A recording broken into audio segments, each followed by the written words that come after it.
things first, I want to say thank you to everybody that was here for this. This was our largest crowd, Mike said, since they redid the Stegman Coliseum on an opening night. And it was fun. It was fun to see the enthusiasm that people have had turn into bodies and live energy and loud fans tonight. That was tremendous. So I want to say that first and foremost. As far as the game, I loved our approach to start the game. I loved how we came out. The biggest focus for us was to get back to the corners. You know, most teams will send somebody to the rim on the break. They were not running to the rim as much as they were running to each corner. And we wanted to get that covered. We did a pretty good job of that in the first half, and I also thought they were really good at offensive rebounding the ball. And we knew we had to do a good job there. We were solid there, not great in the first half. But the second half is where we needed to pick that up. And we've got to learn how to play with a lead. And my first reaction at halftime is we should have been up 30 to 32, not just 25. And I say that because we're trying to understand, and I think every team goes through this. I don't think we're abnormal to anybody. Villanova's probably going to go through it. It doesn't matter who you are. When you come in and start the season, you have to learn the value of each possession. And that is the hardest thing for players to learn. And the ones that learn it the best throughout the year are the ones that win consistently and get better. And we've got to learn how to do that. And we did not have the same level of urgency in the second half to start. We were not there. We got our hands up late on some shooters. And we just got to grow through that, right? They've got to learn me. I've got to learn them. We're not doing that, all right? We're not coming out and trading baskets and letting them get free again. And we took our foot off the gas a little bit in the start of the second half.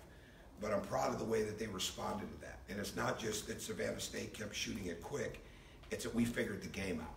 We got to the rim better. We got in the bonus earlier. Those were the things. And it's November 9th. We've got to get in better shape. We've got to communicate better. This is a tremendous lesson, a game for us to have to play this pace. I've never coached against anything like this pace. And we can learn from it, and we can learn what we've got to get better at. We had some very good individual nights, but we also have a lot of things that we can really improve upon, and I think that's the exciting thing, because all the things that we have to improve upon are very correctable things. The free throw shooting, the decision making, the two-hand rebounds, the blocking out, things like that are all things that we can get better at. Go ahead. Questions? Coach, just with the tempo tonight, how, with this being the first, official game, how close was this to the tempo that you want to see from this team? Oh no, we don't want to play. We wanted to play. We wanted to try to create the pace our way, but they make that very hard, and especially they do a couple things really well. When they score, they jump into the press, and they're excellent with it, and they bring the traffic and the pressure. But when they miss, they come up and they jump up on you with two people. So we didn't do as good a job. We could have had easier baskets if we get it out a little bit better, get it thrown ahead a little bit quicker, and attack through the middle. And so I'm okay with playing really fast. We just want to play with more efficiency. We want to get the ball reversed even quicker. And I think you saw a little bit of what we can become as a shooting team, not just a team, or what we have to become. We have to become more consistent, with our shooting. We have to keep looking for threes. We have the NBA line down in our practices, really since March 19th we put an NBA line down. We have a 4-point line down for our downhill drives, but we don't get to travel with those lines inside of the game. We had way too much slippage tonight with being spaced at the college 3-point line, all right, or just slightly behind it rather than really giving us that footwork and space that we need. I look at that and I know that we've just got that much further to go to really get our understanding of spacing down, to get our movement of the ball, our movement without the ball down, and our ability to keep attacking and recognizing what the game has given us. So in answer to your question, the better we get at understanding those things, the more we stay locked into what a team wants to do, and that team wanted to shoot it quick, the more we can play a pace that fits us. Coach, coming out of that timeout after Savannah State had cut it to 9, Turtle Jackson hits a 3, gets a steal, momentum changer. He kind of had that sort of presence against UAB. Is that the kind of role you expect him to play, and will he be more assertive shooting the 3 on other occasions than just clutch moments? He should be. Yeah, I mean, we want to We want threes. We just, in tonight's situation, we wanted to get the ball through the middle of the zone because where we wanted to get it, we wanted to get it on the wings, slots in the high slot, high wing area, or get behind it in the corner. Not necessarily for a corner three, but for a cut. Try to get off the top because it was so easy for them to match up if it got back to the top. I think for him, we want him to be aggressive with his shot. We want him to look for the three. But we are a much better team when the ball is coming to us off the pass, whether it's off the driving kick or whether it's off a pass to the middle of the lane like we were getting tonight and kick back out that way. And when we can do that, whether it's Turtle, whether it's a lot of the guys, they'll be better off. But I can think of about 7 or 8 instances right now where we were too close to the three-point line to get the proper spacing and footwork that we really want inside of that. Not that we want to be shooting bombs, I don't mean that, but we get the proper footwork that we practice with every day. And Turtle's a part of that as well. How much are you teaching them about how you want to play? I saw you kind of waving your arms, telling them, let's get moving down court faster. I think so, yeah. What happens when you're really not used to running the way that you want to run, you're always looking for the ball. And when you're looking for, we want to see the ball, but we want to keep running to where we want to run. There was too much, and this is where we got to get better against zones and against pressure. There was too much running to a wing, or we did a pretty good job of staying diagonally apart from each other, but we didn't go through the middle.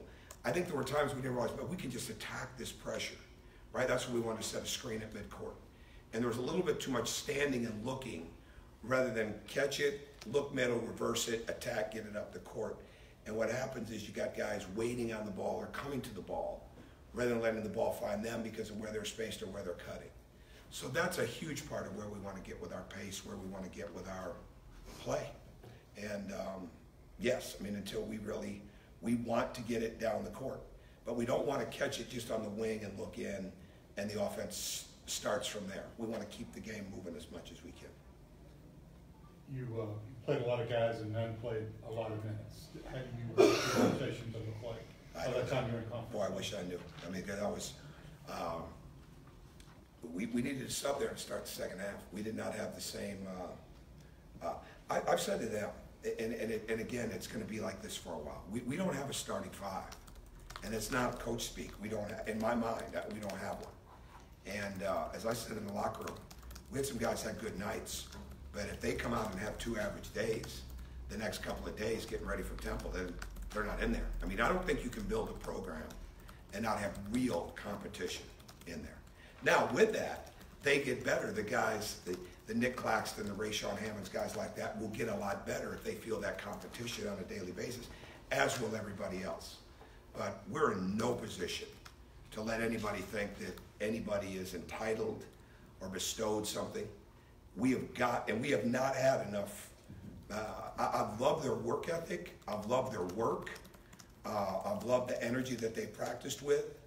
We've got to get more competitive against one another in practice, because that the old Bible verse, iron sharpens iron, right? That is exactly what we've got to learn to do to get prepared for the games that we've got coming up. Any more questions? Yes, sir, go ahead. What does Temple bring? I know the guy said they're not going to really start working on it a lot till tomorrow, but what are some characteristics? Very good off the dribble, pretty experienced with their best players, physical, definitely more physical than us right now. They want switches. They do a pretty good job with that, but they are very, very good off the dribble, and they really look to take you one-on-one, and they're very crafty with the ball. And again, they've got some guys that have been in some battles. When you look at Alston, when you look at Pierre-Louis, when you look at Quentin Rose, I think he entered the draft last year, tested it, came back. And it'll be a tough place to play. I haven't coached there in a long time, but Temple is Temple. I mean, it'll be a very hard place to play. And they're very physical, tough, aggressive, typical Fran Dunphy team. Tom, I guess you had 18 season openers before as a head coach. Yeah. Didn't have one last year. What was your kind of, how are you feeling heading into this one? Was it different than exhibition games, and it's a real Yeah, oh yeah. Yeah, it's different as soon as you walk out and see that crowd.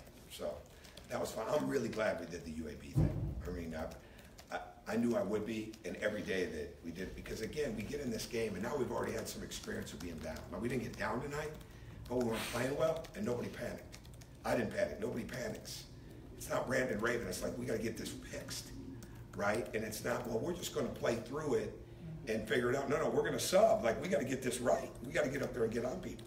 So I think once the game starts, that's exactly what you do, but I've been looking forward to it. And I'm just so thankful to everybody at Georgia for the way they've marketed it, the way they've pushed it, the way they promote it, the cheerleaders, the band, everybody. I'm just so excited to see that kind of student group. And I don't have anything to compare it to, right? But you never, ever, I remember the Marquette first game against Chicago State on a Saturday afternoon. I remember Northwestern Louisiana at Indiana. I believe it was a Friday night. And I'll always remember this one. There's nothing like that opener. Coach, you've talked a lot about turnovers and how they've played your team so far. Tonight, saying more of the same. What do you think is like a timetable, like where this team is going to adjust and fix these problems, where they can go fast but also keep the ball? I tell you what, if we can figure that out, you, me, and this whole room, we can go take a week somewhere. We stay in the Caymans an extra week on that, right? I don't know. I'm not being funny. I mean, I'm being funny, but I don't know yet. We got to make it simple, right? I think when a team figures out, that the faster you play, the simpler you got to make the game, which is the passing. Give it up a dribble early. Don't try to throw. Don't just throw the ball, right? Don't throw the ball to the middle of the floor. Don't throw the ball to a voice. Throw the ball to a target. You know, those type of things. Don't try to force passes inside. When we get more fundamentally sound with getting the dribble out, pass fake, shot fake, keeping our spacing right, not trying to throw it into tight windows. I mean, we're not Aaron Rodgers and Peyton Manning out there right now. We're trying to throw it into some tight windows, not as much tonight. But we don't need to do that, right? We need to make the simple pass. But some of it will be better receivers, you know, better targets for our receiving, better being ready to catch the ball, getting up a little bit higher, posting a little deeper and with two hands, those type of things. I'm as concerned about not finishing at the rim some of the and ones. That's got to become more of an emphasis for us right now. All right, we got to get better, obviously, shooting free throws, but go to the rim and get an and one. Don't just go in and get fouled. Go in and get the and one. We work on that constantly. We got to get better at those things. So there's a big list to that. But the simpler we can make the game, the more physical we can be with the dribble, with our moves, with our catches. You know, understand these guys are coming for the ball. I think we've had some real.